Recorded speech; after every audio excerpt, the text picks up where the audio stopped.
Nama saya Felicia Ivana Rudianto, NIM 22S10226 dari Fakultas Psikologi 03. Di sini saya akan menjawab soal-soal dari Bapak Greg Joyoko, yaitu yang pertama, apa ide-ide mendasar dalam video tersebut? Ide-ide mendasar yang sudah saya ringkas, yaitu yang pertama, perlu kesadaran. Tidak usah takut dengan kematian kapanpun dan dengan cara apapun. Yang kedua, bagaimana kita mempersiapkan kematian kita. Yang ketiga, kematian bukan suatu yang menakutkan, tapi pintu masuk untuk hidup di alam baka. Yang keempat, kehidupan sesuai dengan panggilan Tuhan, penuh dengan kasih, dan sungguh-sungguh mengikut Tuhan. Selanjutnya, yang kelima, jangan pernah terikat apapun yang ada di dunia ini. Yang keenam, kita dibutuhin untuk mendoakan orang yang sudah meninggal agar dosanya diampuni.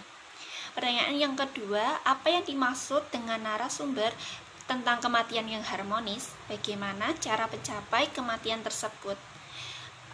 Menurut hasil yang sudah saya ringkas, yaitu kematian harmonis, meninggal dengan wajar, tidak aneh-aneh.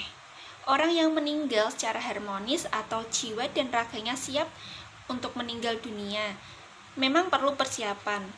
Cara mencapai kematian tersebut adalah yang pertama, mulai dari hidup saat ini, hidup di dunia ini, usahakan hidup yang harmonis, penuh dengan kasih, tidak ada dendam, tidak ada musuhan, tidak ada iri hati, tidak ada macam-macam hal yang membuat hati tidak tentram atau tidak damai. Yang ketiga, jelaskan makna keselamatan setelah manusia mati menurut agama dan keyakinanmu. Bagaimana cara manusia mencapai keselamatan tersebut? Berikan kutipan kitab sucinya. Menurut saya, makna keselamatan setelah manusia mati menurut agama Kristen, kematian bukanlah hukuman bagi orang Kristen, namun penghentian sementara kehidupan secara badaniah dan keterpisahan jiwa dan roh dari tubuh. Tuhan Yesus telah menyelamatkan dan menebus dosa kita lewat karya penebusan di atas kayu salib. Jadi, selama kita hidup, keselamatan kekal di dalam Yesus Kristus, dan ketika kita meningkat, tidak ada keselamatan setelah kematian. Cara manusia mencapai keselamatan tersebut, yang pertama, percaya Yesus. Seperti yang dijelaskan dalam Yohanes 14 ayat 6, kata Yesus kepadanya, "Akulah jalan kebenaran dan hidup, tidak ada seorang pun yang datang kepada Bapa kalau tidak melalui aku." Dari sini dijelaskan jalan satu-satunya keselamatan, yaitu dengan percaya pada keteladanan Yesus Kristus.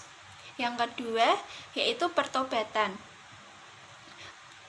Cara memperoleh keselamatan menurut iman Kristen tentang barang siapa bertobat maka ia dapat diselamatkan, seperti yang tertulis dalam kitab 2 Korintus 7 ayat 10. Sebab duka cita menurut kehendak Allah menghasilkan pertobatan yang membawa keselamatan dan tidak akan disesalkan, tetapi duka cita yang dari dunia ini menghasilkan kematian.